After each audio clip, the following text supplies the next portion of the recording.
हर हर गंगे हर हर महादेव। दोस्तों, आज हम गंगोत्री में आए हैं शीतकाल के अवसर पे और साधु संत अपने तपस्या कर रहे हैं।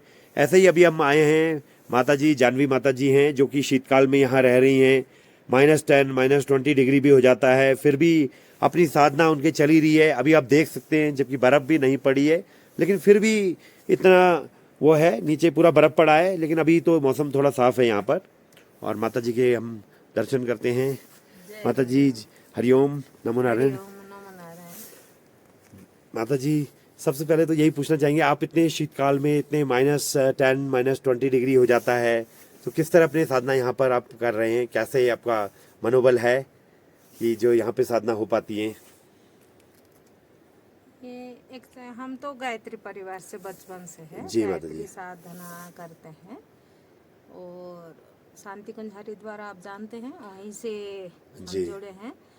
और हमारी साधना ज़्यादा की गुरु भक्ति जी और माता गायत्री साधना। गायत्री से। हम गुरु को बचपन से समर्पित है जी और गुरुदेव का ही हम निर्देश से चलते हैं। और हम यहाँ 2008 से हैं अच्छा। जी माता जी। और तपोवन भी रहे हैं। जी माता जी। और बचपन से ही हम गायत्री साधना करते हैं। जी और यहाँ तो गुरु की कृपा से जी ही बैठे हैं जी माता जी। और समर्पित उनसे है, वो जो कराते हैं वही करते हैं। अच्छा, आपके गुरु ये आचार्य श्री राम शर्मा जी रहे? जी, जी, उनसे शांति कुंज आपने हरिद्वार शांति हम कुंज। बचपन से जुड़े हैं। अच्छा जी माता जी। सनी काशी से जी उनके साथ डायरेक्ट दीक्षा लिए। और हम लोग सोच के यहाँ नहीं आए, हम पहले शांति कुंज तक ही आते थे। जी माता जी। अब 2008 से ही हमारा हिमालय की यात्रा है। जी और पहली बार जब हम आए थे तपोवन भी गए थे। जी और गुरुदेव सुनसान के सहस्त्र में लिखे थे हिमालय के बारे में, हम इसी उद्देश्य से आए थे। पर पहली बार ही हम 1-1.5 महीना रहे थे 2008 में, फिर उसके बाद आते रहते हैं। और गुरु की कृपा से ही हमको जो कुछ भी मिला है, जी गुरु माता जी। भक्ति और उन्हीं के प्रेरणा से हम। जी माता जी, गायत्री साधना किस प्रकार से होती है? आपके गुरुदेव ने मतलब क्या बताया है इसमें? और आम गृहस्थ भी इसको काफी कर सकते हैं मेरे ख्याल से। कुछ इस बारे में आप जानकारी दीजिए। देखिए, गायत्री एक स्तुति है। जी माता जी। ओम स्तुता मया वरदा वेद माता प्रचोदयन्ताम पावमाने द्विजानाम आयुः प्राणम प्रजाम पशुम कीर्तिम द्रविणम ब्रह्म वर्चसम मह्यम दत्वा ब्रजत ब्रह्मलोक। तो इसमें गायत्री माता को ओम स्तुता मया वरदा जो है स्तुति जो करता है, जी उनको जो है पहले तो उसका पाप नाश होता है। अच्छा। स्तुता मया वरदा वेदो माता प्रचोदयन्ताम पावमानि द्विजानाम। जैसे हम सभी लोग तो पैदाइश ही होते हैं, पर जन्म से हम सब शूद्र होते हैं।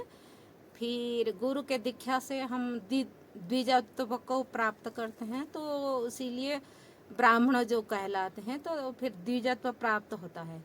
और पाव माने द्विजानाम आयु बढ़ता है।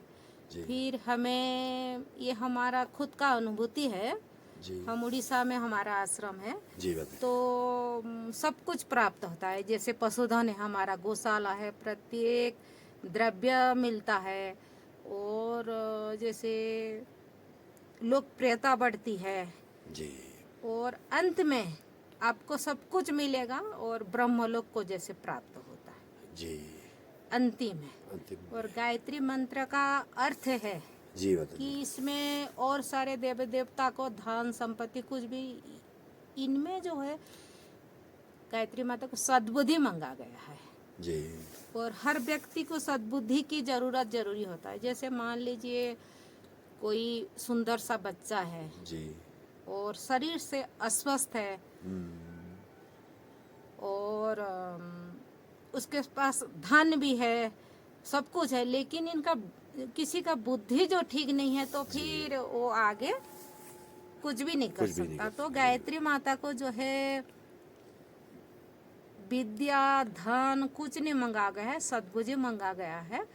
तो तो ये सद्बुद्धि की देवी है। जी और हमारे गुरुदेव ने जो है गायत्री साधना से ही सब कुछ प्राप्त किए हैं। जी और हमने सोच समझ कर यहाँ नहीं आए थे। हमारे गुरुदेव ने यहाँ 1 साल का महापुरस्चरण किए थे। 24 महापुरस्चरण से 1 महापुरस्चरण गंगोत्री में उन्होंने किया था। जी माता जी। हम यहाँ आने से पहले 6, 7 और 8 उड़ीसा में जी 3 महापुरस्चरण किए थे। एक कमरे में 3 साल बंद रह जी। के, मौन रह के। कौन रहे? और ये माता जी पुरस्चरण कैसे होता है, मतलब किस तरह से? गायत्री पुरस्चरण जैसे अनुष्ठान होता है, 9 दिन का गायत्री अनुष्ठान होता है। अच्छा। सबसे कम समय में जी जो 24,000 गायत्री मंत्र 9 दिन के अंतर्गत करते हैं। जी और रोज हवन भी करते हैं जैसे। हाँ और उसके बाद 40 दिन का होता है। जी 40 दिन में 1.25 लाख गायत्री मंत्र। 40 दिन में 1.25 लाख। और एक साल का जो हमने किया है, 1 साल में 24 लाख गायत्री मंत्र का जप है। रोज हिसाब से 66 माला है। जी और उसी के हिसाब से हवन भी रोज करना पड़ता जी है। और फिर बाकी दान वगैरह सब कुछ वो करता है। पर मूल है कि हमारे जो है यज्ञ से हमें त्याग करने की मनोभाव होता है और सत्कर्म करने की। और गायत्री मंत्र है, सद्बुद्धि का देवी है। जी तो यज्ञ और गायत्री दोनों सत्कर्म जी और सद्बुद्धि का समन्वय है। समझ में। और हमारी अनुभूति है तो हमें गायत्री साधना से ही सब कुछ प्राप्त हुआ है। जी जो भी मिला है हमें। शुरुआत उड़ीसा में छोटी सी, मेरे पिताजी का प्रॉपर्टी, उसमें छोटी सी आश्रम बनाए थे। जी उसमें गुरु की कृपा और गायत्री साधना से बचपन से हम जो करते हैं सब कुछ भी नहीं होता। और कहीं भी जाते कुछ भी है, सब कुछ मूलतः हम तो अपने आप को इतना सिद्ध साधक नहीं मानते हैं। जी पर हमें जो कुछ भी मिलता है गुरु के ही कृपा से। जी। हमारी एक शांति कुंज में शोभना दीदी है, हम्म, वो भी आई है। हाँ। और अच्छी शादी का है। जी तो ऐसे बहुत सारे साधक हैं जो दिखाते नहीं हैं, संत के रूप में बाहर नहीं रहते हैं, पर गुरु से समर्पित होकर साधना भी करते हैं और मूलतः सेवा ही करते हैं। जी समाज सुधार का काम जी। ज़्यादातर की। पर हमारी जो उड़ीसा में आश्रम है, गौशाला है, कन्या आश्रम है, तो वहाँ पर लड़कियों के लिए हम सब करते हैं। जी बहुत बढ़िया।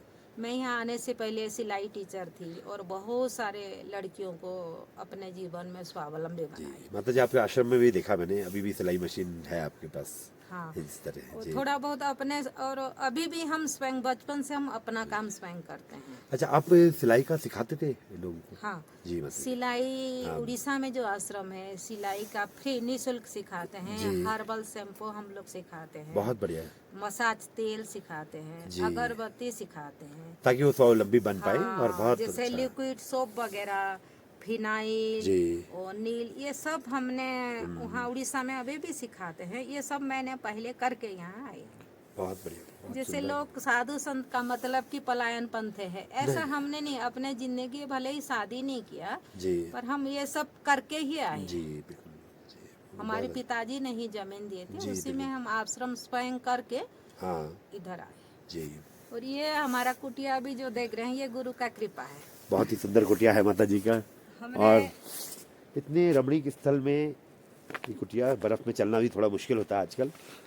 और ये माता जी का भी ये कुटिया डेवलप हुआ है इस रमणीक जगह में। पूरा चारों तरफ जंगल है, हिमालय पर्वत है, और उसके बीच में इस बिल्कुल शांत परिसर में माता जी का ये सुंदर सी कुटिया है। और जहाँ पे अपना साधना कर रही है माता जी। माता जी, आप कुछ कह रहे थे उस समय। ये कुटिया कब बना आपका? हम ये लॉकडाउन में 2020 में। अच्छा जी जी बिल्कुल, बहुत बढ़िया माता जी। पर रह रहे आप पहले से हुए, यहीं पे रहते हाँ, थे? मैं 2008 से। 2008 से। जी जी। हमने कृष्णा आश्रम में पहले रहते थे। अच्छा जी और फिर 10 साल वहाँ रहने के बाद ये आश्रम में। जी।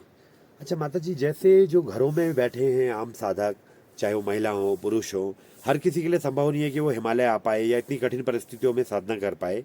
तो आप मतलब गायत्री साधक के तौर पे क्या कहना चाहेंगे, कैसे वो अपने घर में साधना करें, क्या करना चाहिए उन्हें, किस तरह से अपने जीवन को मतलब अर्थपूर्ण बनाएं? घर में रह के भी कर सकते हैं, जी सबको साधु बनने की जरूरत है बिल्कुल। नहीं।